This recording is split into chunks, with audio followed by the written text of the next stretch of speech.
everybody. Hello and welcome again to Banter.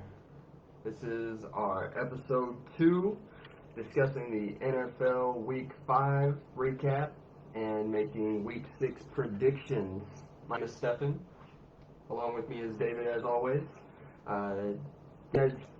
Bro Banter is the ultimate podcast for dudes. Mainly going to be sports, particularly the NFL during the regular season. Can you hear us? No, I can't even see him. During the regular season. So disregard that.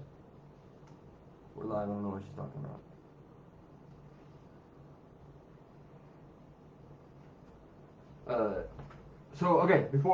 Without any further ado, we're going to jump right in. So I have a grievous apology to make. I am very, very sorry. I was overly confident and made a huge mistake. Coming out this week with only 7 accurate predictions, guys. That's a 50% correction. Major disappointment after last week on a 64% high. David, however, did put me in my place. Only missing 4. The Buffalo-Jackson game. Which I had already said before, but I'd already picked the Bills to win. That Jacksonville's going to put up a fight, and it could be a close game. Houston-Atlanta, which I still believe Houston should have won that game as well. Baltimore and Pittsburgh. You put my boy Pickens. You put a huge doubting on Philadelphia as well. I did. I said that was going to be the upset of the week. Yeah, I did. Yeah. So. I mean, both of our upsets of the week were wrong, though. In my defense, the Chiefs, who have been on historic highs, everyone has absolutely loved the Chiefs for years, barely squeaked by that game. So, very, very interesting. Week 6 is going to be just as interesting. Now, let's get down to the bro breakdown. Before we get to the bro breakdown, just on those predictions, who do you think was the star of the show? For week 5? Yeah. Brock Purdy. Brock Purdy, absolutely. So I actually had a 2-way tie between Brock Purdy and Trevor Lawrence. I could see that. And I'll tell you why. I know there's probably going to be some people at home that completely disagree with that, but I'll tell you why. I have now named Trevor Lawrence the Legend of London. He's the Legend of London. And I'll tell you why. Did you know Brock Purdy was the very first quarterback to win in London? The very first rookie quarterback to win in London, rather. Before that, all rookie quarterbacks in London were 0-5. You know who he beat to win that record?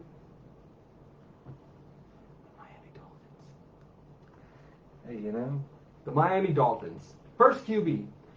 The game was 23-20, so it wasn't a huge margin. But the Legend of London solidifies his status, his legendary, stigma with this most recent win, because he's the first QB ever to win back-to-back games in London. Back-to-back games in London. So, in fairness, I believe that Trevor Lawrence is going to hold this title for a while, because Shad Khan, the owner of the Jaguars, you guys may know who Shad Khan is. He also owns AEW and a bunch of other bullshit. He's super duper rich, lives in London. He owns London football teams, like soccer, not actual football. He owns American football teams too, real football. But he lives in London, so Did you say real football? Yeah, American football is real football. That's real football. Anyway, Shad Khan has a 3-year contract with London and the Jaguars, so we're going to see them a lot in London. Another thing that I wanted to talk about was there was a lot of tush pushes. Yeah, and there's been injuries on it now. There have. So the NFL is going to look at the injuries, pro and cons for the year at the end of this year, and look and see if they need to ban it or if it's good to go. They tried. But They tried that already. Okay, yes, I get that. The reason they tried that it only on one team. The reason that did they're it seeing last that year. and there if you look, you see more injuries off punt and kick returns than you do off the tush push. 2 injuries alone on the Giants. Okay, the Giants are a bitch team. There were 7 different teams that attempted tush pushes over the weekend.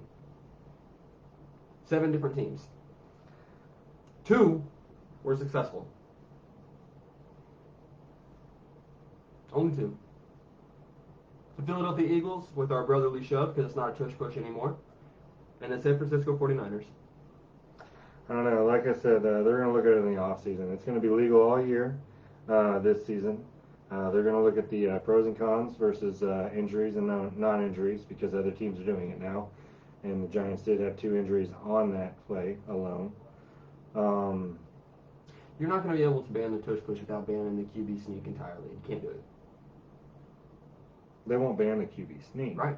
Can't ban the tush push But without if you're- banning the QB sneak. Yeah, you can. How? Assisting the QB and the QB So assisting the QB and the QB sneak. So they're going to have to take away assisting the QB entirely. And that means assisting any player that is now a rusher. They're not going to be able to just format this one particular portion of the game. Let's be real. It's a rugby play that was brought into the NFL. It is absolutely not a rugby play. Jordan Um, Mailata, who is from London, who played rugby professionally, has broken it down that it's absolutely not a rugby play. The reason that people compared it to a rugby play is because how low the Eagles get whenever they do it. But other than that, it absolutely has no similarities to rugby. And even if it was, the game of football was derived from taking aspects of other sports. Yes, it was aspects of several sports, one of them being rugby. So why do we suddenly have an issue with rugby now? It's not that we have an issue with rugby. Sounds like it. You don't like Swifties or rugby? This guy. He loves putting words in your mouth. And I just said what he said in a different way. Exactly. Words in my mouth, a different way. Either way, the NFL is going to look at it in the offseason after this year's over. I do see new rules coming out for it eventually, if not banning the push of the quarterback across the line. And it all depends on how many other injuries happen on other teams because I don't think the Eagles are going to have an injury. They're used to doing it. And they have a quarterback that can take that hit. You got quarterbacks out there that can't. So if we do get a lot more injuries towards the middle of the end of the year, I do see a possibility of an adjustment I don't know. on the off season for next year. I don't know. I think if everyone gets injured, including players on the Eagles, they're still not going to get rid of it. I think making something so particular as the quarterback not being able to be assisted in making a rushing play, you have to change the entire dynamics of the game. Anyway, my entire goal of this tangent was to just exemplify how incredible Philadelphia is at this one particular play. We have a 92% success rate on this play. So with something that's so successful, why wouldn't you run it? I mean, there was only one that we Let's be didn't do. real. The Eagles could run 4 tush pushes and get a first down all the way down every time. That takes away the passing, the running, or anything else. That is football, completely. We don't use it like that, though. And it's been stated that if it's that easy of a play to do with a team like that to get low enough and no one can stop it, then you're going to promote injuries by doing it 4 times every time because it's. But we don't utilize it like that. Grill to grill. We utilize it on 3rd and shorts, 4th and shorts, or directly at the goal line.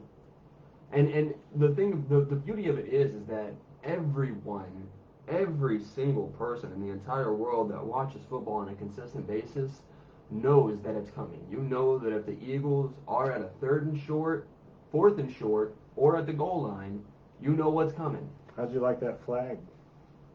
The offsides flag. I'm okay with it. I'm okay with it. I really thought that was going to be the league's response to the tush push and its success. But I understand having to stiffen up posture on the Eagles because of its success factor. They have to make sure that everything is in line with the rules for it to be legal, and for that success, it's going to be scrutinized. That's just the mantle of success.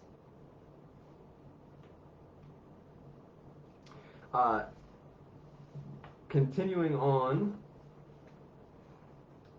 it was the second. I know that I've been talking a lot about the Eagles, but it was. Can you pay attention? I am. I already knew that it was going. Okay. Well, I was just making sure. It's the second week consecutively that Jake Elliott, by himself, scored more than individual teams. He himself scored more than the New England Patriots on 2 consecutive weeks. Bill Belichick ought to be ashamed of himself. And did you know that Jake Elliott, who, by the way, is the Philadelphia Eagles kicker, has scored more points than the entire New York Giants? Yeah, that team sucks. Next. The Giants have scored 46 points in the regular season in 5 weeks. Yeah, that team sucks. Jake Elliott has scored 48. There's other players out there that have scored that many. I mean, other players, yeah. Not other kickers. I get it. All right. So just in case you're wondering, he's an Eagles fan. Yeah, absolutely. We're one of 2 teams that are still 5-0. This is the first time they've ever been 5-0. That's absolutely correct. We were 5-0 last year, 2 years straight. That's what I said. First time they've ever went 5-0 2 years straight. Yeah. So, We were they are also on a high. 5-0 in 2017. I said 2 years straight. I know. 2022, 2023, 2017. Who the fuck are the Miami Dolphins? Gonna be your daddy if we make it to the Super Bowl. You won't. Because that's one quarterback that can throw it over 50 yards. If he can maintain himself on the field, he gets hit 6 times. He's getting fucking throwing up gang signs.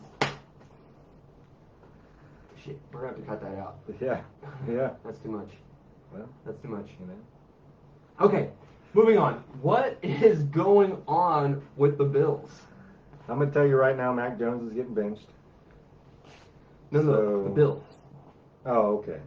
I was still on Belichick. We can talk about Belichick. I was Bill Belichick. You think Mac Jones getting benched? Yeah. You really do? He ain't playing this week. Week 6, he ain't playing. You think Mac Jones getting benched? I think he is. I don't think so. I think they're putting all of their cards in Mac Jones, just like Green Bay is. No, I think Mac Jones is going to get benched for Week 6. Belichick has taken 2 of the worst losses back-to-back in his career as a coach. So that is something that I did want to talk about also. Do you think that his legacy is tarnished with this year? It will be if he doesn't come back and do something. There was a shutout. I get it. I do. Do you know what that means? Yeah. It means he didn't score any points. That means his players didn't score any points. You're correct. You got to understand, Belichick calls the plays, coaches. I get it. Coaching staff's on him. The choices are on him. The issue is he's got a team that's not producing in any way, shape, or form. Stevenson, their running back, hasn't done nothing. But the thing that... They can't get a running game. They can't get a passing game. Mac Jones will be benched. The thing that really stands out to me is Belichick is always defined as such a defensive-minded coach. You know, arguably the greatest coach. I mean, he held us. He held us. The issue is when you're getting pissed off at the offense the whole time, your defense is put on that defensive coach and not on the head coach at that point. Sometimes he calls plays that he shouldn't on the defense side anyways, and he can handle that. Belichick himself is a defense-minded coach because he knows defense stops other teams and can win games. Special teams is proof of that. Special teams is part of that defense. Special teams can win games for you. It's done it for the Patriots a couple times already. Just in at least 1 to 2 Super Bowls I know by field goals because the defense stopped them. So they need to get an offense going. Because the defense can only do so much, and they're going to get wore out all year. Injuries are going to start to happen. And, I mean, he's on a downhill slope like the downhill slopes of none other. If he comes back with a loss as bad as the last 2 weeks, at that point in time, I say he's probably tarnished. Start raising questions on old Bill. Yeah, because, I mean, I get 1, 2, yeah. But you start to get 3, 4, any more like that. It's a consistent issue that you haven't progressively and they're not just losses. assessed. They're blowouts. Grievous losses. They are tarnishing, like. That's like the Broncos getting demolished in Miami by the Dolphins. That's how bad those losses are, and he's taking them back to back. Is that though? I would arguably put Bill Belichick way above Sean Payton. You would? I would. Yeah, I would too. You? But if he gets blown out this week, I wouldn't. Still? I don't know, man. When you think on totality, I mean, really, that one guy, man. That one guy. That one guy. That'll make an entire career, that one guy. Mm-hmm. So, speaking on injuries, we're going to talk about the Bills. I interrupted you. Their loss. Yeah, what's going on with the Bills? Yeah. I didn't want to miss out on the Bills losing to the Jags. What? After this guy stated they were number 1 in the AFC last week. Last week, I stated. I asked. You stated, if it's anything other than the Bills, you're wrong. That's what the words that came out of his mouth. I did say that. And I said it was the Chiefs because they're more well-rounded as a team. And as it comes out, guess what? The entire AFC is shit. As it comes out, if we were to go to the playoffs right now, Chiefs would be 1, Dolphins 2, Steelers 3, Jags 4. Wild cards, Colts, Ravens, Bills.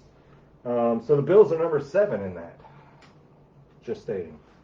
So I don't know why he said what he did last week, but the evidence that I brought last week and the evidence I brought this week. So the reason that I said that is because of the dominating win that Josh Allen had last week. Yeah, you can have one dominating win, but if you just get like spanked, in comparison to the rest of the AFC.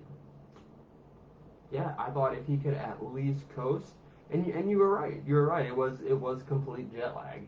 I think everybody would agree that that was a less than average performance from the Buffalo Bills. And I believe you were right. I think it was the jet lag. I think it was being in a foreign city. I think it was the fact that was a home game for them. The Jags were comfortable. Yeah, that was a home game for them. You know what I mean? It's not a home game when you have to travel 14 hours. So yeah, the Bills. We've got some big questions for the Bills. That loss actually knocked them out of first place for the AFC East. I know. Put us back on top. Like I said, I don't see us staying on top. I see us at the 2nd spot at the end of the year and going to the playoffs. Who do you think your next loss is going to be? By the way, here's a Miami fan if you can't tell. Oh yeah, definitely a Miami fan. Our next loss. I don't have the schedule written down here. Your fucking coach, man. Your coach reminds me of a mad scientist. I will say this. If Claypool causes issues in the locker room like he has the last 2 teams he was in, that's a loss on the Miami side. And here's my question. Because he's got a bad attitude. I'm not sure why they we didn't need him. Right. What it is we got him cheap. Because you're just trading picks. Well, we're trading late round picks. Late round, and the Bears are going to have to pay his year. Yeah. So we're not paying him nothing to come over here to do something. So that leads me to believe that he is just a troublesome player. Yeah, troublesome. Bears already said he's not coming back. They already said you're not allowed back here. We're not taking you back. So he left the Steelers on a high, thinking he was number 3 wide receiver in the league. Blah blah blah. Talks all this, but his production when he left was nothing. Nothing shy of just a bust all around. And then he has locker room issues and a bad attitude that drags down the whole team. Okay, to the point where that team does not want him back. They will never trade for him again. They won't even think about it. And you can Free only agency, have bye. one Tyreek on a team. And he's not a Tyreek. He thinks he's a Tyreek. Well, he can think all he wants. I can guarantee his stats prove otherwise. And I mean, let's be honest. I don't know if the response of a team really dictates a player's attitude. I think, like, let's take Derek Carr for example. The Raiders absolutely wanted to create as much distance from that dude as possible, to the point that he wasn't even allowed to post about the team or show up in training facilities. Right. I don't think that was caused by a bad attitude. That's a compound issue with him. Claypool has it's the attitude. He drags down the whole team in the locker room. If it is any kind of a situation that's negative, he blows it out of proportion. So if he does that in Miami, I can tell you right now, the coaching staff and the players that we have there have a great attitude, and they will either shut him up or bench him, and he won't be on the 53 roster. We're not paying him anyways. We traded late round picks for him, so we don't have to play him. But they will. Well, we're going to put him out there. I guarantee it. Yeah. But if he shows the same thing, I don't see him putting coming out anymore. We've got too many weapons to have to worry about another wide receiver. Yeah, the entire thing almost didn't make sense to me, but we'll see how it goes. Moving on, the injuries from this week end. Yeah, we got two running backs right now questionable. Oh man, Dave Chan and Mozart right now are questionable to injuries. So the ones that were confirmed, we got James Conner, Justin Jefferson, Zay Jones. Jefferson, I'm pretty sure is going to be out this week too. Oh yeah, he's gonna be out for a while. They need him for the end of the year. With his hamstring, he's gonna be out for a while. Zay Jones, knee injury. Tank Dell's on concussion. Daniel Jones got a neck issue, so he's not. He's got a lot of issues. He's not going to play. He's not going to play next week just because of that. They're going to play. I think the backup quarterback will get a win. We'll see. Anthony Richardson has an AC joint shoulder issue. He's going to be out for 4 to 6 weeks. Dude, that guy has been injured 3 times now. He and to be fair, and I thought he was going to have a blowout game this week. Shane Steichen. I think I know I'm going back to the Eagles, but I think Shane Steichen saw a lot of Jalen Hurts in A.J. Robinson. He's just not built that way, man. And he's not. And the Colts line isn't built that way. Their offensive line isn't built that way to give holes to A.J. like they did to Jalen, and to give him the ability to use his legs as a dynamic. And then Travis Kelce with his low ankle sprain. I think that's something that we're going to have to watch out for too. I think that's going to be very, very, very twice important. now. I think he just rolled his ankle. If you look at it, I saw the footage and the replay, and then I replayed it myself. Wasn't a roll. It was a non-contact. He was pushing off it. Yeah, he was pushing off. It was non-contact, but if you look at the ankle and when it does it, it looks like when you roll your ankle on you step on a board, but then the rest of it's over. There's no roll. He's coming. It's already locked. He's coming off it, and then it just slips. What I thought it was an MCL tear. I'll be honest with you. I don't think he tore anything. What I saw him walk on it, but that initial slip. It's definitely a sprain. I thought he rolled it when he came back out with all the tape on it. At that point in time, it didn't look like a roll because it's more of a sprain in that situation. Yep. But he did come back out and play. Yeah, him coming back out was a good sign. I know. Came back out on defense at the last one too. Yeah, Chiefs fans everywhere were rejoicing. They love him. They love him. There's another thing that I wanted to get your opinion on. If right now we had to talk about season awards, where would you land on MVP? Well, I can tell you where everyone's landing right now, but I don't agree with it. Because I've got it down here. They still have Pat Mahomes as number 1. They have Tua right after him, and Josh and Jalen are 3rd, 4th options. And then they have Brock Purdy as number 5. I honestly would put Purdy 1 or 2. He's had a better passer rating. He's had a more consistent play. He's had 0 interceptions this year. He's spread the ball out with or without McCaffrey. You saw that this weekend. This weekend, McCaffrey was held to 60 yards. He was nothing. That Dallas defense stopped him. Now, with that at hand, Brock Purdy got that ball out and he spread it out all across the field and still got the dub. And So a high dub at that. I absolutely think that this year is going to be a running back MVP. I think C-Mac is going to take it all. I think he's going to drive it to the house. If that was the case, he would have the touchdown this weekend.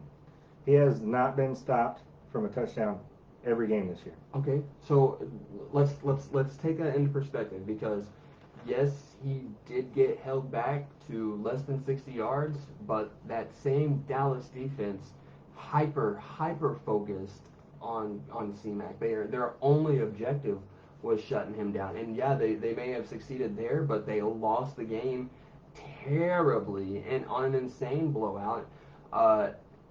Brock Purdy had four touchdowns with less than 300 yards. So yeah, they hyper focused and held C-Mac down, but that being the goal and their only focus, I think speaks volumes. I think even with holding him back, he's still gonna be MVP. He has more yards himself than 6 NFL teams, 3 of which combined. If you're the number one weapon that's utilized, and at that caliber of utilization, And the versatility of utilization, the kid can do anything. He can do anything. not this past weekend. I'm gonna ride it. Listen, There's no Listen. writing it. listen. There's no writing it. If you get held and you're that much of a threat, If it's one player versus 11, because they literally he's don't, a triple threat. it doesn't matter. Reception, run, and It throw. doesn't matter. If that was obviously their only focus, and he's still got 60 yards. I don't think there's another running back in the league in the last 10 years that could have done that. I honestly don't think there is. I think that was their only go, their only focus. I think even halftime in the locker room, they were still only talking about holding C-Mac back. Because the backup running back got 60 yards as well. Their only focus, and it wasn't even the rush defense, because Kittle rushed for hella yards. It was only C-Mac. They were only focused on Christian McCaffrey. So yeah, I think even with that, and I wouldn't even say that that's a tarnish. I think that's still a win, because even with Christian McCaffrey playing 11 other dudes, he still pulled out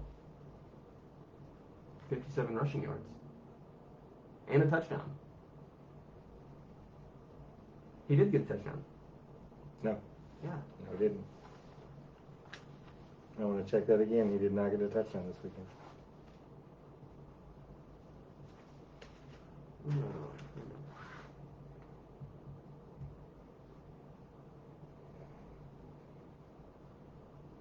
Okay. He was held from a touchdown this year. Yeah. This week. Yep. 60 yards with 19 carries. That's okay. So yeah, I think I still think even with that, C-Mac's well on his way to MVP, especially with the level of play from the other quarterbacks. I mean, I think you could make an argument for Brock Purdy, but I mean, even that is an attribute to Christian McCaffrey.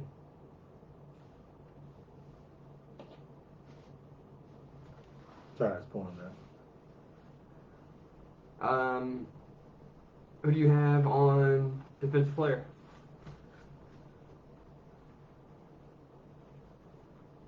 I'm gonna go with Crosby. Really?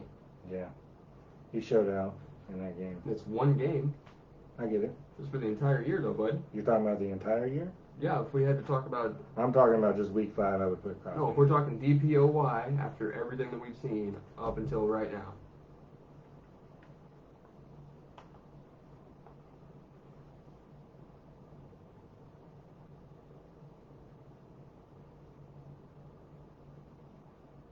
Up till now, DPOI. I don't know. I didn't have one ready. I have to look at stats. Because some of them big names out there are doing good.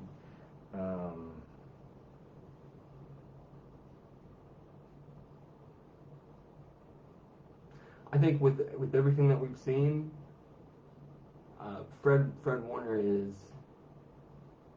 pretty leaps and bounds ahead. I would absolutely say Jalen Carter for Defensive Player of the Year if he wasn't already my selection for Defensive Rookie of the Year.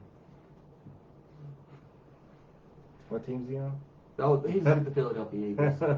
And, I really can't. This speak guy about tells Philly, me I'm man. biased against certain people, but he's biased against his whole team. So I mean, I think that we've given sufficient evidence as to why. It's not a bias. These are factual things.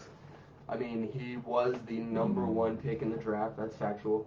The Eagles traded up for him. I can't believe that we got him. I got to witness the young man get drafted. And then I've seen him literally dominate. 3.5 sack average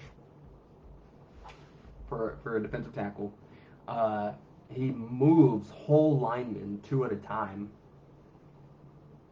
I've never seen a center get thrown around like I've seen multiple times from Jalen Carter. I think he'll slow down towards the end of the season. Did you see what he did in Georgia? I did. Did you see him slow down?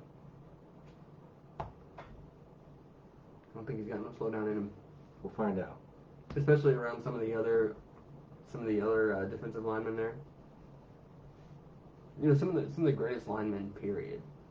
Brandon Graham, Fletcher Cox, Jason Kelsey. Probably will go down as the greatest center. He's a beast. So, if C-Mac isn't MVP, can we agree that he's definitely Offensive Player of the Year? I'd put him up there. I would put him in the running for MVP, but I wouldn't put him MVP right now. But I would put him in the running for Player of the Year.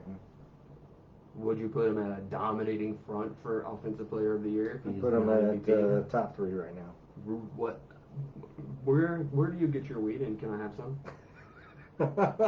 Because Jesus Christ, do we watch the same football? We do. I watch it every weekend. Who else do Every you think game, would every be weekend that I Offensive can. Player of the Year besides Christian McCaffrey? We have a whole year. This is week 5 going into I week know. 6. There is But if we were how many talking weeks of- in right now? Well, there's been 5. Then that's what And we're how talking many weeks about. are there? But we're in the talking about season? as of right now. As of right now, I put him number 2, Behind who? probably number 1. But I don't see him number 1 at the end of the season. I see him top 3. But we're talking right now. Okay. It's so hard to get a fucking straight answer out of you sometimes. You know what? Week Who do you- 5. Who do you have above him Week right now? 5. I have nobody above him. Okay. So yeah, Offensive Player of the Year. Week 5. You Now remember, you gotta we're week pull it 5. out of him. You gotta pull it out of him like fucking weeds, man, with deep, deep roots. We're at week 5. That's what we're talking about. We're 18 talking about weeks. with the data that we have right now, who would he pick? He said, "Oh, he's number 2. Who do you got above him? Oh, nobody." You make my fucking head hurt sometimes. You know that? Jesus Christ. Yeah, obviously he is MVP. If he's not MVP, he is for sure Offensive Player of the Year. And even if you didn't extrapolate what he's done all the way to the end of the season, you have to extrapolate what other players have done to the end of the season. And as of yet, there has been no one else who has shown a glimpse of what he can do. So for you to have something in your magic fucking crystal ball, who could be better 7 weeks later, is a bunch of bullshit. Thank you. Now, Coach of the Year, who do you got? Jeez, McDaniel. Oh my fucking God. I'm gonna tell you right now, if we make it to the playoffs and get to the championship game, second year head coach. There's a lot of ifs here, man. And this is 2 weeks straight that you've said that you don't believe that the Dolphins can do it. But if they can, I don't Mike believe that they're gonna McDaniel, make it to the Super Bowl. fucking 'cause I Igor think from they gotta Frankenstein, come- he is going to be Coach of the Year. Could happen. If the It Dolphins could happen. make it to the championship game, whether they make it to the Super Bowl or not, McDaniel will be Coach of the Year. It could happen. Week 5, Coach of the Year. It could happen. is going to be, Brian Dable got it last year, and I Simply don't put- fucking know how. simply put, who's the 49ers head coach? Kyle Shanahan. Okay. That's who's week 5 till now. Coach of the year right now. I'm so fucking tired about hearing about San Francisco. I'm so tired about hearing about San Francisco. Well, you have a chance to play them, right? Oh, we're going to, yeah, absolutely. Okay. And we're going to make them look bad. I don't know. We're going to make them look bad. Want to put a 5 spot right here live? I'll Yeah. put a 5 that the 49ers beat you. Okay. There it is. There it is. There it is. So, I do, man. I because they are so good. They are good. We were absolutely the only ones that had their weakness last year. And they know that going into this year. They They're can't- going for 6. I think the 49ers are going to be in the Super Bowl this year. Wrong. But it's okay. Everybody can be wrong. You think the Everybody Eagles are, right? is. Yeah. Duh. Because, yeah. All right. You know, we know what it's like to be there. Brock Purdy, I don't even think is super duper comfortable as a starting quarterback for the NFL. Was he uncomfortable this past weekend? We saw him comfortable in the NFC Championship, didn't we? Yeah, third stringer. He's still, I mean, He got injured. I, Yeah, we I- did. Look, We did see him. I don't care what 12 months has happened. He's still a fucking third stringer. He's Third stringer, last pick of the draft. You're right. You're right. yeah. Putting up numbers better than Jalen Hurts. And what was his draft position? You know what? I mean, he still wasn't a number 1 overall. He did better than 199. But Just saying. look, Nothing against the Eagles and or Jalen Hurts. And look, the whole reason why I believe that anyone would play as well in that position is because they absolutely would. Brock Purdy being Mr. Irrelevant, making dickin' yard leaves for a salary means that they can have incredible weapons everywhere else. That's why they can have a fucking Nick Bosa, and they can have a Fred Warner, and they can have a Christian McCaffrey, and they can have a fucking Deebo Samuel, and they can yeah. Like, are you kidding me? Are you kidding me? I just named off 4 different superstars, and there's more. And you're saying Mac Jones would be able to do what Purdy's doing right now? You put Mac Jones in the San Francisco 49ers, yes. He'll kick people in the dick and stomp on their face, but he'll make it happen, Captain. No. Yeah. No. Yeah. No. You put Carson Wentz. Put Carson Wentz in the San Francisco 49ers. Jimmy G got a goddamn ring out of it, so yeah, I wholeheartedly believe you put anyone there. No. This guy's nuts. Anyway, because of such a dominating team, and the Eagles, they make the NFC just look so scary. I know, and look, I'll be the first to admit, over the last few years, the AFC has been the dominating conference. They absolutely have. I mean, you talk just quarterbacks alone. You got Justin Herbert, Joe Burrow, Choke stars himself. Patrick Mahomes, Trevor Lawrence, who has absolutely made a contender of himself. Mm-hmm. Tua sometimes. Still riding that last year concussions. Okay. You have to. You have to. You have Yeah. to. I get it. I get it. Everyone saw it live. And then you got Lamar, who 2018 He's gonna be injured at the MVP. end of the year. 2018 MVP. We're still going to talk about it. You know, those were scary, scary dynamics for a long time. You know what's funny? Tell me. Lamar Jackson's MVP year. Brock Purdy's already got more rushing yards. Pat Mahomes' MVP year. Brock Purdy's already got more passing yards. Wait, what? No interceptions, but yet we don't put him in the MVP ring. You put Christian McCaffrey over him. Yeah, of course. Okay. And no, he doesn't have more rushing yards. And no, he doesn't have more passing yards. In the first 5 weeks, yes. Oh, I don't care about that. We got a whole season, first 5 weeks. Lamar Jackson's MVP series in his year. Less rushing yards than Brock Purdy week 5 already. Yeah, I don't care about that. Oh, okay. Because statistically, if you have a good start, you're not really going to have a great finish. Okay. But statistically, if you have You're right. I mean, week 10, the Eagles lost to the Commanders last year. Yeah. So they had a great start, and then they lost to one of those teams. Well, no, we didn't even have a great start. We had a rocky start, just like we're having now. And as the season progresses, because look, what's happening now is almost identical to what happened last season. We had a rough offensive start. Defense saved our ass for a few different games. Yeah, they saved you the first couple weeks. Yeah, they did the same thing last year too.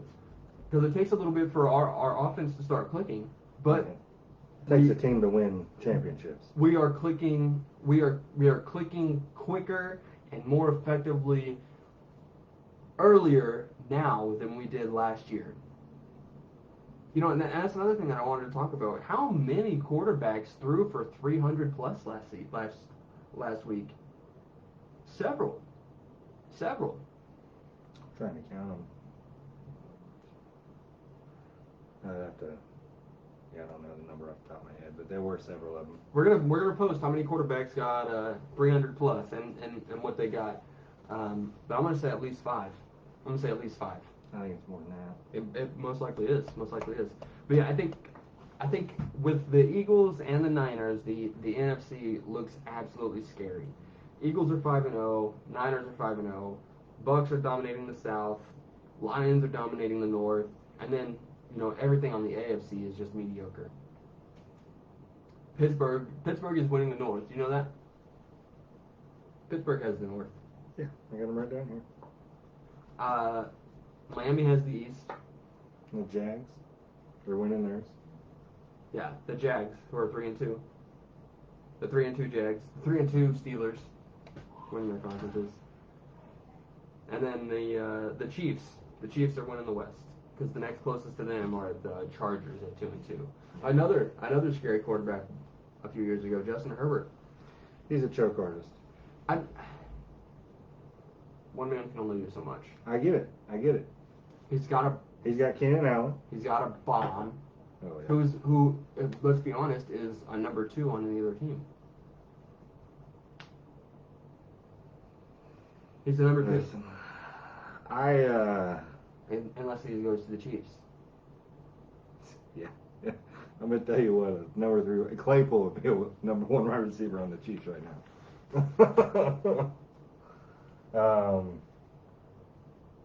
I don't know.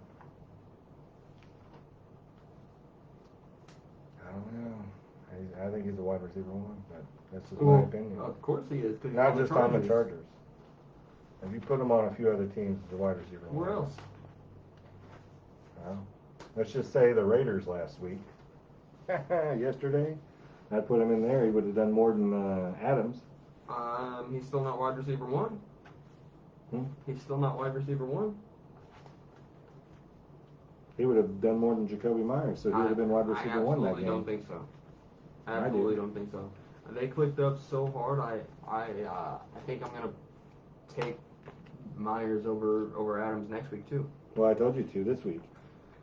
Yeah. And listen. And he won. Okay, he won his fantasy game, but it was just barely. Just barely by like 1 or 2 points. 4 points. It was 4 points total, and it was very, very, very close. I did not like it at all.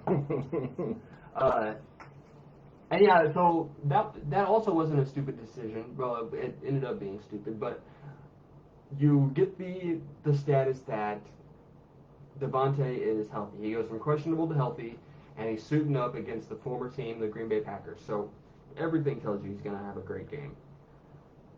It's not my fault. It's not my fault that goddamn Jimmy G decided that he was going to link up with Jacoby for everything. Everything. Oh, well, Jacobs had a great game, too. Well, yeah, of course, but he's always going to. But we're not talking about the rush. Thanks, David. I don't have Jacobs. You do. Dickhead. No, I don't. Did you trade him? I didn't have him. I thought you had Jacobs. I didn't have a running back 1.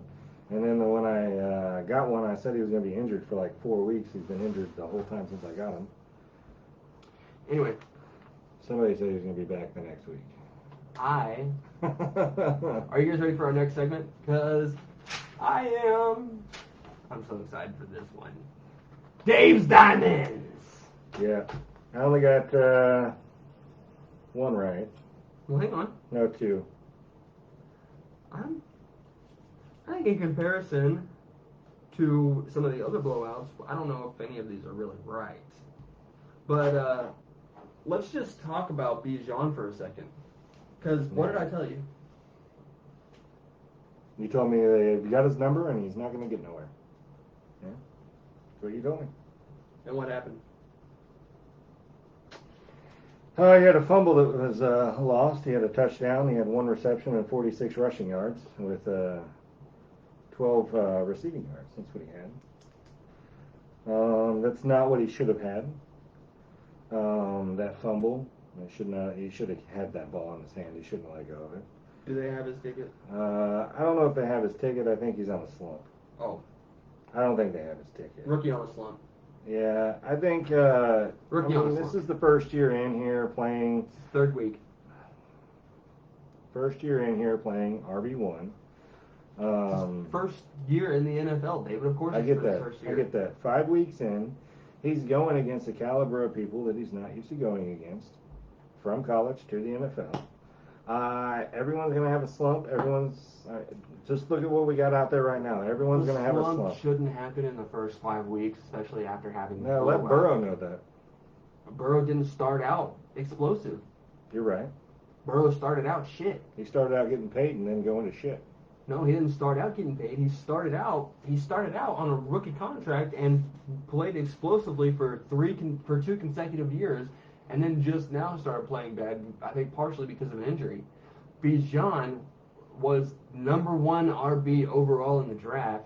High projection, high follow through, high And what did delivery he do? for the first 2 weeks. First 3. First 2. This is week 5, baby. Going into week 6. Okay. I don't know. After I got rid of him, which caused a huge fuss between you and I, but after I got rid of him, he went downhill. Predicted it. I called. Yeah. Well, They got his ticket, man. I think he's going to get some numbers in the next couple weeks. Well, of course he is, but I don't think it's going to be anywhere near what he was getting. I don't think it's going to be. it will be. I don't think. What? I wish I could go back and look at the tape on what you said he was going to get. What did you say? Like, what did you say? 30? Is that what you said? No, I thought he wasn't going to get a touchdown. He was going to run the field down to help the team out and get a bunch of yards. That's what I said. Yeah, but I think you gave me a point totality. No, I didn't. I gave you a point totality on Christian McCaffrey because we argued about it. You said he was going to get 30-plus points, and I said he's going to get less than 25. And Right. he got, like, shit. Yeah, he got like 11, like 13. I also stated that the Cowboys might be able to stop it. Yeah, that definitely wasn't happening. No, not even close. Anyway, Cooper Kupp, which I'll give it to you. I told you. You really can't go wrong with Cooper Kupp. I think you did that as a Yeah, safety well, net. no, Cooper Kupp's a good starter no matter what. He was coming off of the injury and first game back. That's why I said Puka should be your number 1 if you have both of them, because he's not going to be wide receiver 1, Sure was. picked the whole time. He was. Stafford and him were linking up really well. They were. Did he do? So was did he do Puka. better than you expected him to? I did. He did do better than I expected him to. I figured he'd only get, Devontae Adams 16 points roughly for points wise in that game because I figured he needed to. Well, he only got almost 15, so he did get less than 16. No, didn't he get 20? Nope. I thought he did. Nope. Well, I know Puka did. Oh wait, that might be a 9. 19.8. Yeah, Might I be right. thought he was getting almost 20. The only person that got more, and that was in a loss because the Rams lost, Yeah, what was Puka. fucking crazy pick. Picking the Rams over Philadelphia. Crazy. Mr. Pickens, probably your best pick. Hey, ain't done nothing all year, and I told you he's gonna have a blowout game soon, and man, did he ever. I mean, 16 rushing yards, 130 yards in the air, 6 receptions, 1 touchdown. 26.6 points. Mm-hmm. It's a good pick. Oh yeah. C.J. Stroud, He should have won that game. Do you think this kid's going to get Offensive Rookie of the Year? If he brushes this game off and comes back out like he was before, I think he has a shot at it. I don't know. I don't know if he's going to get it, but I think he has a shot at it if he can brush off this week. Who would you put above him? Offensive Rookie of the Year? Mm-hmm.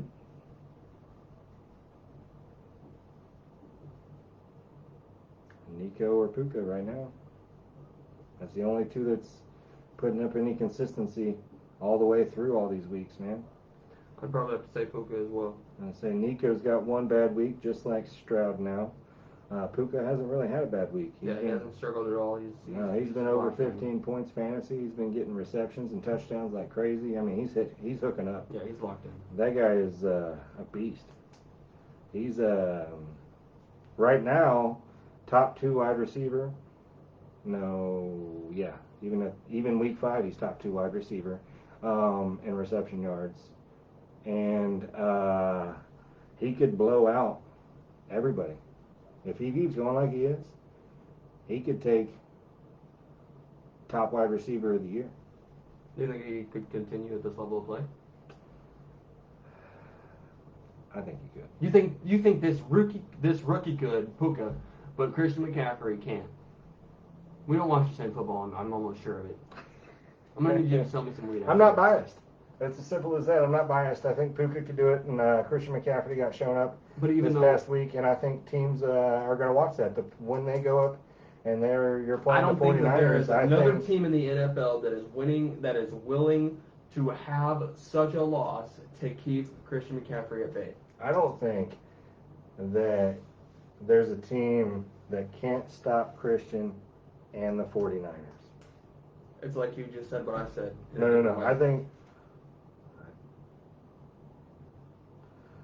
instead of don't. I said I think. What I meant to say is I think there's a team that could stop both the receptions and the running. Who? I'll get you that name next week on Tuesday. Because it's not just Christian McCaffrey that's doing I get it. I think they could. I think there's a team out there that could stop the rush and the passes against the 49ers. There's not enough players on defense. I'll have to look at it. I don't know who they're playing the rest of the season. Because you have to double team Debo, right? Now you have to double team McCaffrey. Debo. You have to double team Debo. I'm going to tell you right now, Debo has consistently played injured at the end of the year. Who all do you have to double team defensively on the 49ers? C-Mac, for sure. You probably have to triple team C-Mac. Double. With the right people on the right offense, the right defense, you could just double team. Who? I think the defensive lineman on the Eagles could stop him with 2 people.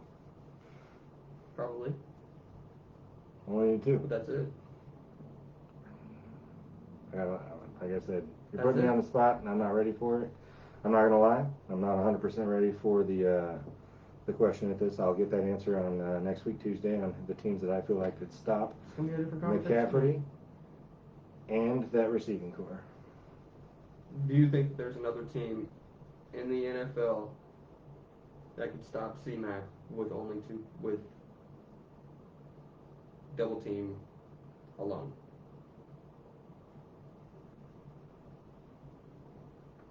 We watched Dallas.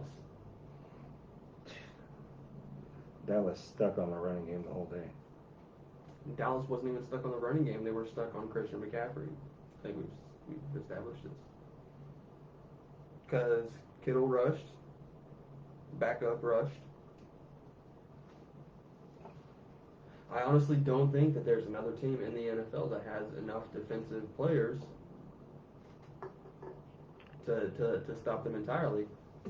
I think the only thing that you have to do is make Brock Purdy so scared to throw the ball that he only gives it to C-Mac. Because that's what we did. That's what we did to knock him out of the NFC. We completely took Brock Purdy out of the game. It was a pretty intimidating game up until then. As a fan, from my eye test. Your eye test. From what my eyes told me. Oh, okay. Eye test. So, Pickens did well. Stroud did well. Chris Olave. Blowout game, he said he's going to have. Blowout game. Yeah. I did. I can admit when I'm wrong. I can as well. I did too. Did we not start out this episode with that? Thank you. Thank you. Continue. Chris Olave Yeah, he didn't do nothing. did less than nothing almost. Yeah. 12 yards, 1 touchdown, only 2 receptions? Yeah. I mean, what else you can say? I mean, he wasn't a factor at all that game. Oh, without that touchdown, these points would have been even less than what they were, which was only a 9.2. Yeah. Touchdown alone would have taken about, 6 out of that. At least. Tua, which I think you picked Tua just as a safety net. I think you cheated there. That's kind of cheating. I'll accept it though. I'll allow it because I cheat sometimes too. Rating of 100.4. My country, 308 yards total. So there's one that we got there. 2 touchdowns, 2 interceptions. And one of those, I don't think would have happened. But it did. Here's the issue. The interception was the play after the pass interference that wasn't called in the end zone that would have pushed it to a running play that would not have been a pass play. I'm tired of the refs not calling what they need to call. They need to be held accountable. This is week 5 and they're already designating wins and losses on the NFL's list. If they're not held accountable just like the players and fined, they should just be fired. Get some new motherfuckers. You can't fire someone for missing something. It was so obvious every announcer stated it. So obvious. That doesn't mean That means if every announcer that watched the play, that watched the replay no, the play, and the replay. well, the replay, yes, but the play alone, they stated. The announcer gets a replay before we do. I get that, but they saw the play, and then everyone sees the replay on a freaking Globotron, and nothing was called. So then they went back to a pass because you can't call it after the fact. So it's got to be in the moment. Hey, listen, And- let's call a helmet off on Watt and not a helmet off on the Chiefs. Let's just tell him to put his helmet back on. Consistency. So I think it's the context behind the helmet coming off. Watt took his helmet off. And Snead didn't? No, Yes, he took his fucking helmet off. his helmet was coming off. No, he took it off. Took it off. And then the ref said, put your helmet back on. And these are 2 different games. In the same situation, it does not matter consistency. Like I just said, It does matter. no. If the refs can't be consistent every week, and no matter what game they're at, then they should not be a ref. If you're giving one a better treatment than the other, Watt got flagged, Snead did not. I think Snead also held the guy in the end zone so he cannot- couldn't move. We also Pass interference cannot hold every and single situation to the helmet same off. standard. There's context behind it. You're right. behind all Pass of this. interference and helmet off, no call. Watt, helmet off, call. Thank you very much. You heard it right here. Yeah, but you just look at very indistinguishable things. Yeah, like I said, the context is a huge situation. Say what you want to say. I will, because you're as bad as the Chiefs fans when it comes to the refs. Say what you want to say. I will, because you're as bad as the Chiefs No, fans. what he's when it going to comes say the is I'm refs. biased because he thinks I'm biased against the Chiefs alone. If I thought that, I would have said that. I don't have a problem. He said it in the text messages. Right, and I didn't say that you're biased against the Chiefs. I said you're Um, biased against players, because you are biased against players. Here's the issue. You're telling me there's consistency along the refs in the NFL. 100%. No, that's not at all what I said. You just said I was wrong. No, I didn't. I said you cannot hold every single situation in the same standard. You're right. Because there's You hold the inconsistency. standard to a standard. Situation is not the standard to a standard. No. If there is a No. You standard cannot in the hold rule every book, situation to the same standard because of the inconsistencies. if there is a because of standard because of the in the rule context book, be on all of these situations. If there's a standard in the rule book, why are they not upholding it? Because of inconsistencies in context. Inconsistencies between refs. Because discretion between refs, absolutely. Discretion. Yes. Discretions. I think for the sake We'll of agree play, to disagree. I'm going to tell you right now. I think for the sake of play, 100%. The refs made outcomes this week that caused issues on the gameplay, regardless of the situation. We're going to agree to disagree due to the fact that a helmet off is a helmet off. I don't care what the situation is. It's between a play. So they've already said that some calls don't get called just for the sake of play, for the sake of time. It was the end of the game. Right. That flag, right, and or the other flag that should have been called also, would have changed it completely. But what happened was they finished the game with the Chiefs down on the ball and it was over. Okay. So you're telling me just to end the game, don't play it legal? I think given the there was context, a minute and how long given left? the context beyond the entirety of the game, yeah, I think if that was such a close game that if you didn't play it out and call it right, we saw what happened. We didn't see what happened. Yeah, we saw the We Chiefs didn't see win. what happened because we didn't. What about all the other calls? What about all the other calls that didn't get called on Pittsburgh as well? I actually have that on another one. Every single call. Some of the calls that weren't called. Every single call. Not every one of them. No. But that's a standard. I'm not a ref. Do I get paid to be a ref? No. Oh, okay. There you go. There's the answer. But we're going to get paid to be a commentator, so it's basically You're right. The same thing. You're right. And if I get the replays, just like every other commentator. But you can't do something after the fact. It has to be in real time. In real time, he took his helmet off. Okay. Everyone on the field, in the stands, and the refs were talking about it. He had already given the other team a break to save time. Right? Let's say he gave the other team 2 breaks to save time.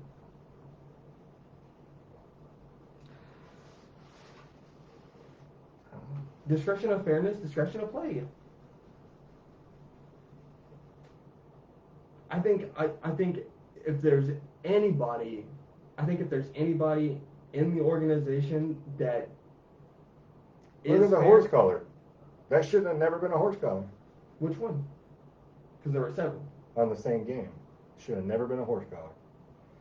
The horse collar tackle, they flagged the I forget his number and his name.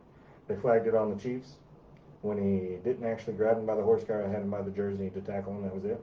That should have never been called. And then they had the replay, and it should have been there's no flag on this because they pick up flags all the fucking time. Right. That should have been picked up right then on the replay. Everyone saw it. What I'm not understanding. So inconsistency in the purpose? refs. If they are going to be inconsistent and cannot follow the standard that they have to follow, it's just like an officer of the law breaking the law. It is absolutely while enforcing the law. It is absolutely not like that. You cannot make that comparison because it is absolutely not like that. You're not following the standard of the playbook that you're supposed to do as a ref. You're getting paid for that to do that. If there is not consistency in the refs, at that point in time, there's no consistency in play calling at all. I don't think that it's a purposeful inconsistency. I didn't say purposeful, did I? No, but you're going to fire someone based on an accident, on human error? They fine people, left and right players. You're telling me you can't fine a ref for not doing his job? Because that would the be one purposeful, that told him, right? That would be purposeful. The one that told him to put his helmet on should be fined. Why? Because if you're going to tell him to put his helmet on, you can flag him right there. Between plays, it's a fact. No, you can't.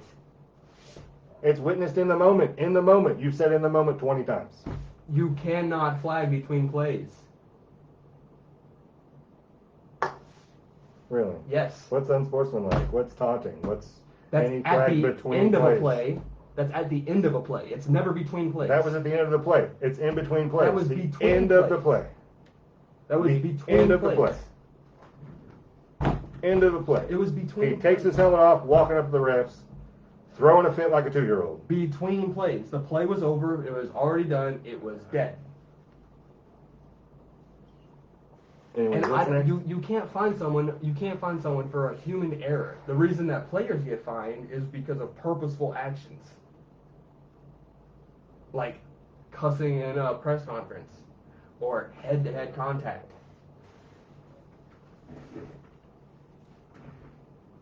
You can't find someone for a human error.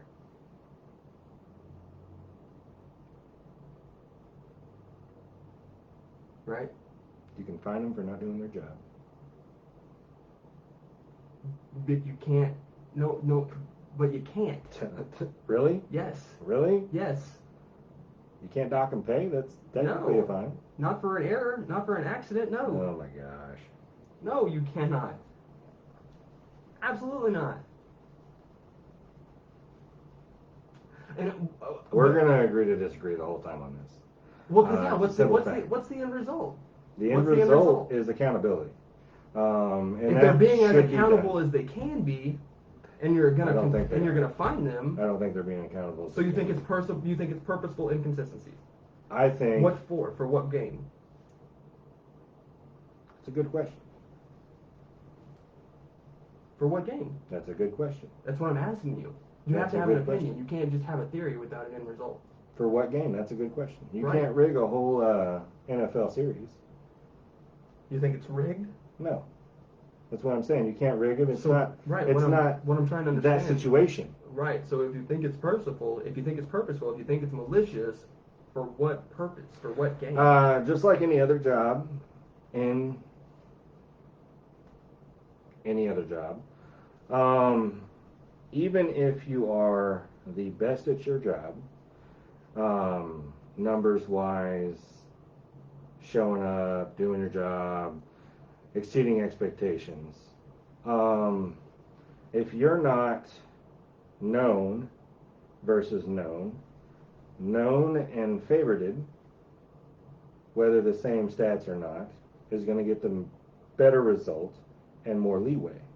So, with the teams that these are on, they're getting more favorable situations. That's a fact of life. That is absolutely not. It happens exactly in the this military, situation. it happens in every job. That is absolutely not this situation at all. Because by that merit, the Chiefs would be the highest paid sports team, right? And they're not. Not in the NFL. The NFL is different.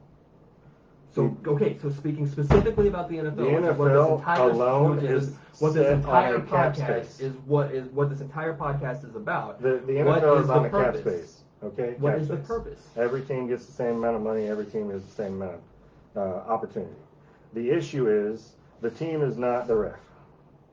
The refs have their own association. Right.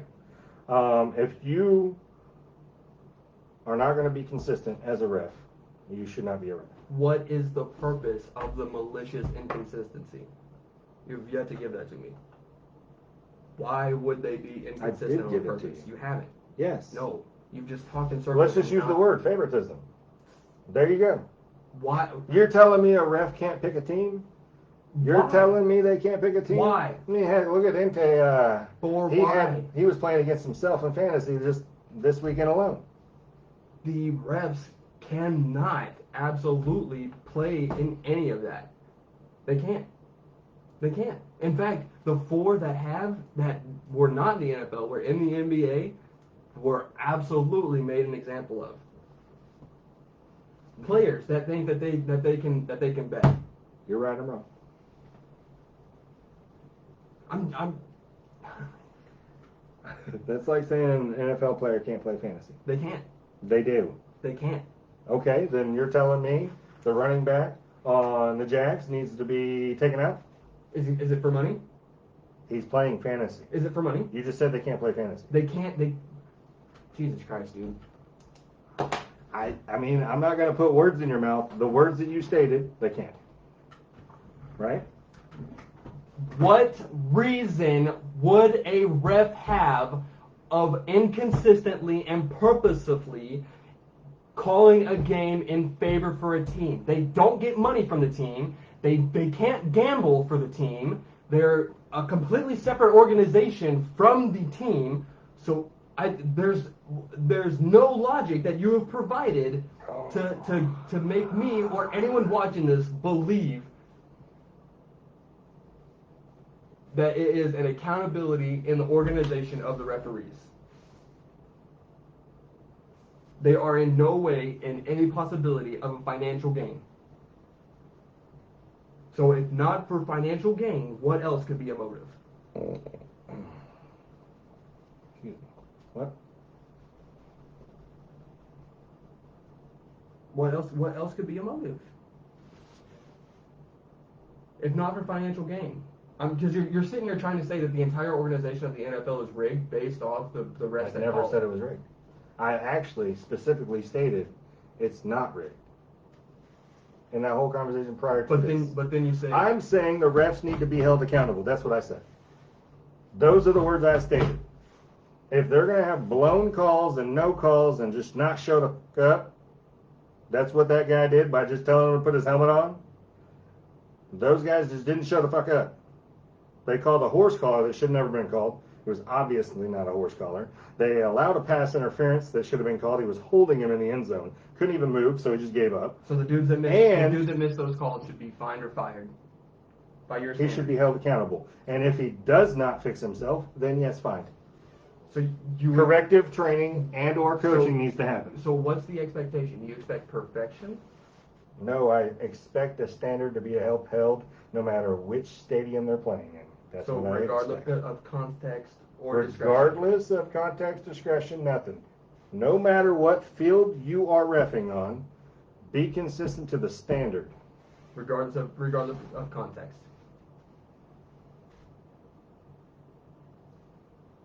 What context? Any context. You're talking about, oh, let's just end the game? No, I'm talking about it's given over the context anyways, on the field. It's okay? Given the context on the field.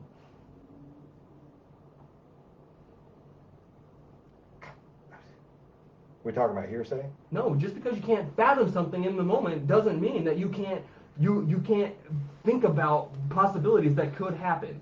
So hearsay. Not hearsay. Hearsay is someone that said something, and we're now trying to take that fact. I'm saying a hypothetical, not hearsay. A hypothetical. Can you think in I can think in hypotheticals. Don't insult my intelligence. I'm not. You're just trying to spin it in circles. I'm just asking. I am no stating hypothetical context. one situation. The standard has to be held. Okay, in every context, regardless of the situation. Every context, if a rule is broken, flag. Yeah. Straight out the box. And if it's you get paid to play the game, if you break a rule, over. And if the guy that horse that collared on Monday night purposefully just to save a touchdown. And if it's not, fined or fired. I pretty much said coaching, training, fined, and then fired. Okay. So, held accountable. They need to be held accountable. Okay. Just because they're a union doesn't mean that they can just do whatever they want. I don't think that they do whatever they want. I think that they're human beings with human errors. You're right. You're right. Hey. You're right. There you go. That's not what I wanted. That's what you wanted. No, it's not. I just wanted. You wanted because you can't understand how a standard could be held up. I just wanted a logical debate. You don't understand how and you refused to give that to could me be held until up. we got to an emotion, and now we got upset. No. Because you refused to give me a debate. That's all I wanted. You can't understand how a standard needs to be held up. I can't understand. Whether the situation what I just is wanted or not. was a debate. So let's move on to contender or pretender. Russell Wilson, contender or pretender? Pretender. You think there's any possibility of redemption? Yeah, next year. And 196 yards with 2 touchdowns? Yeah, he can have a good game and then get blown out. I mean, he hasn't shown consistency since he left Seattle. That's the problem. Bijan? Contender. Really? Yeah, I think he'll be a contender. But Russell Wilson has had more good games than Bijan. And he's also been in the league longer. You think he's got the contender? I've got him down as a pretender. I don't think Bijan's going to do much of anything for the rest of the season. I don't think that team's going to. I think Bijan's going to put rushing yards up. I don't think he's going to get touchdowns and everything else like we would see on other teams. But I believe in him personally as a contender for something at the end of the year. Josh Allen. Same pretender since he was a turnover king of the world. Even with 359. Yeah, the Bills are going to choke in the Super Bowl if they ever make it again. 4 in a row, dude. But I think even to make it there makes him a contender, right? That's literally what contender means. Yeah, but he's not going to make it. Not this year. He's a pretender this year. Do you think that they have the possibility of making it within the next 3 years? Yeah, 3 years. 3 years, not 2, but 3. Contender. In 3 years, not this year.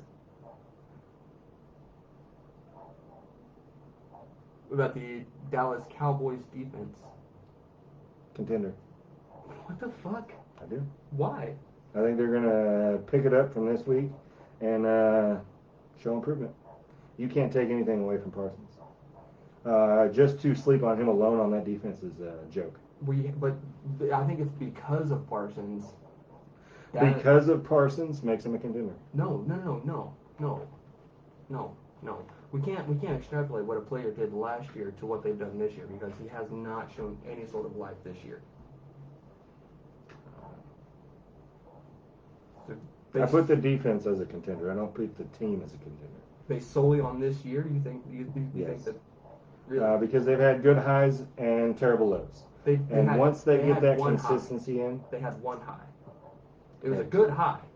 they had 2. Okay. Well, I think they had 2 good highs. I do think once they get the consistency on that defense, it will be a contender.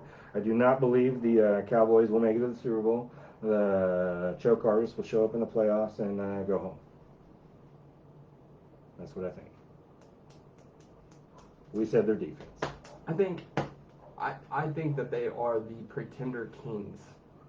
They are the most overrated team in the NFL. I cannot sit back and pretend that they are a good football team, that they are a good defense, that he is a good quarterback. He's not. He just showed his interceptions. He's going to get more. No, and on every talk show, on every commentator, everywhere on ESPN, on Fox Sport 1, on SportsCenter, they all talk about Dak being a top 10. And there's no way. There's absolutely no way. Top 10 loser, maybe? And we can't. I mean, the defense isn't even that. I honestly cannot even say that the defense is that great. Yeah, they held Christian McCaffrey be below 60 yards, but your MVP, but below 60 yards. When you have 11 players working against one player and he still gets 60 yards, that's not a stab at him. That's a win. You're saying that's not a defense win? No, not at all. Not at all? Not at all. Stopping, as you say, the MVP of the year to nothing? No, that's not a win. That's not a win. Because when you get blown out by 32 points, but your win is, well, we held him. That's not a good defense. The defense held Christian McCaffrey. They did not hold Brock Purdy. Defense is defense. You can't say that the defense. I get it, and if, like I said, once they get consistency, this is week 5. I put them as a contender, just the defense. Now that's what I stated. Once they get consistency, because they've already had 2, in my opinion, dominations. As of right now, without getting hot, are they pretending? Are they pretending? Right now, I would say they're pretenders, but we're talking about the year. That's what you said, the year. Up until now. If they get the consistency, they're contenders. Their team is a pretender. Up until right now, pretending? As of right now, yes. Belichick. He's not a contender this year. He's a pretender. He's pretending? Yeah. You don't think he can come back? I don't think he's coming back to a playoff berth. You think that the Cowboys will make a comeback, will make a consistent comeback? I think the Cowboys are going to the playoffs. The Patriots are not. You think the Cowboys are going to the playoffs? Yeah. I think they'll lose the first game they play, but they're going to the playoffs. The wild card? Yeah. Maybe. You just said last week they ain't going at all, and I said they're going. Like I said, first game, wild card, they're going. I do not see the Patriots going to the playoffs.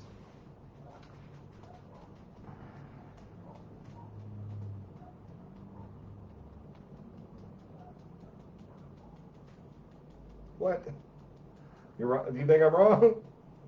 I think You think the Patriots are going to the playoffs? I think the Patriots have a better chance than the Cowboys. I think Daniel Jones or Mac Jones, if he does get benched and they bring in Zappy, I think that Zappy can do some things. I think he can too. He's a better quarterback in my opinion than Mac Jones is. But they're not going to the playoffs.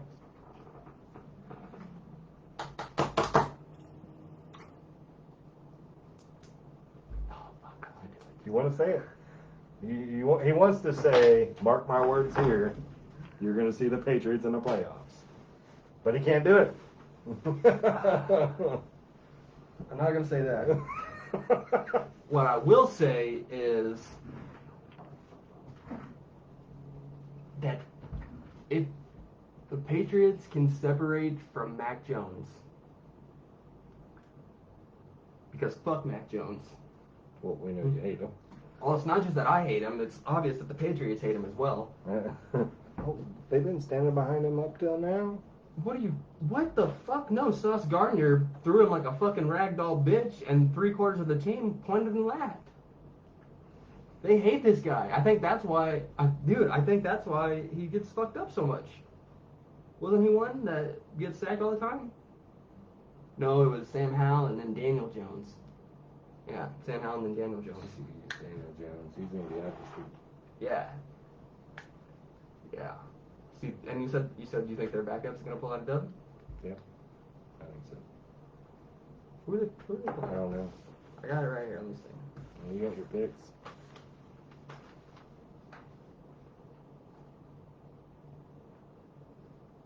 Buffalo. They're playing the Bills? Yeah. Okay, so he's not going to win this. Yeah.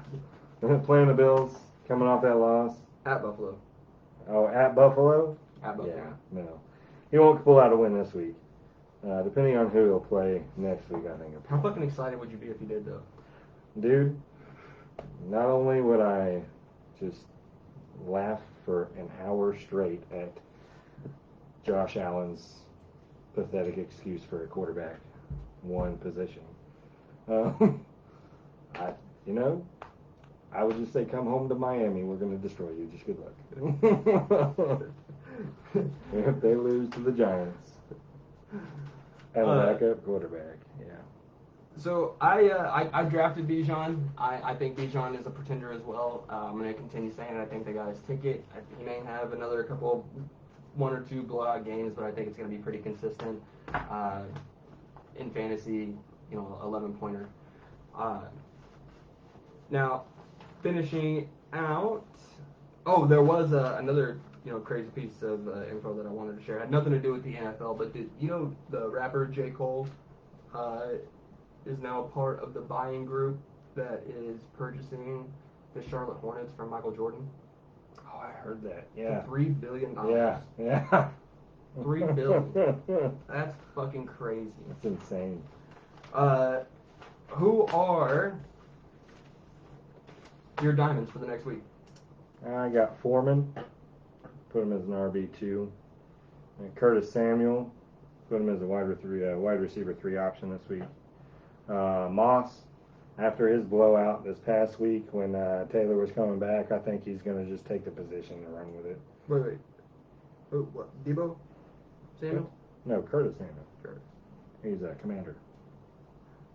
And Zach Moss? Yeah. I think he's just going to continue to prove his worth on the Colts team. And Taylor, yeah, he got paid, but I don't see him. I mean, he had a terrible game coming out first game. He didn't practice. He didn't play at all. He didn't do nothing. He was on a pup list the whole time. Coming off the couch. Matt Stafford. Really? Yeah. I think he's going to have a game. And then Logan Thomas, tight end 2. All right. Foreman, Samuel, Moss, Stafford, Thomas.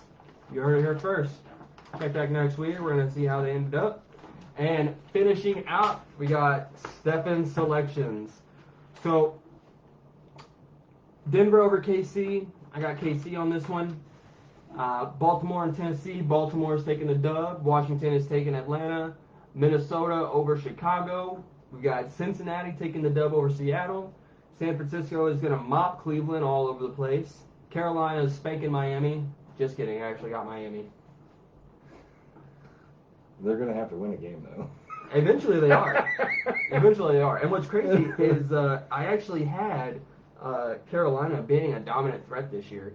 I thought Bryce Young was going to be incredible, man. He had a decent game last week, but he It's still didn't get it done. Yeah, they're still losing all the time. All the time losing. Detroit, who is playing fantastic this year. They did incredible at the second half of last year, and it's just carried over into this year. I think Jared Goff is... I believe in Goff. I told you last week, I believe in Goff. He's taking the dub over Baker, although I would not be surprised if Baker did some Baker shit. Don't sleep on Baker Mayfield. He's having fun finally, man. That guy has been... That dude has too much fun. That's his problem. You're right. But, I mean, in the situation he's at, I think... He don't give a fuck?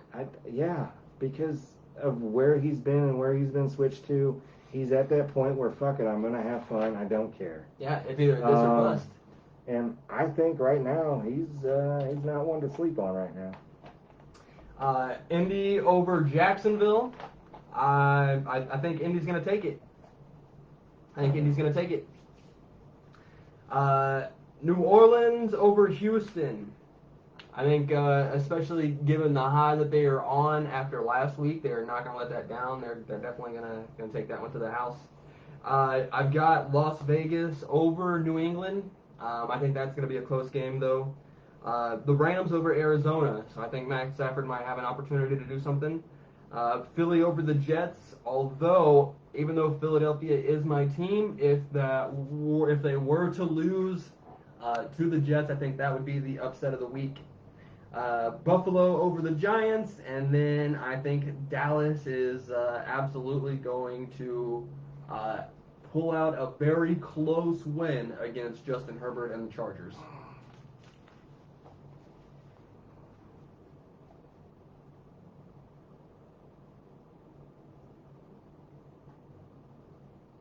I got a couple different.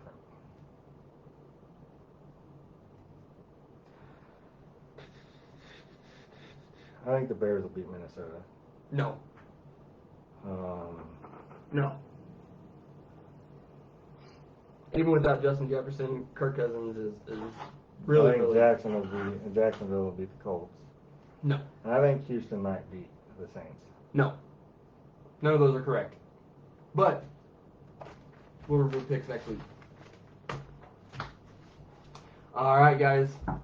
Thank you so much for joining on this one. As always, you can follow us on Spotify, here on the Facebook page, on YouTube, anywhere that you get your podcast. We're going to post the links to all of the socials below. Thank you guys again for joining. If you search back to watch this video, thank you again as well. And from both of us here at Pro Banter, thank you guys so much.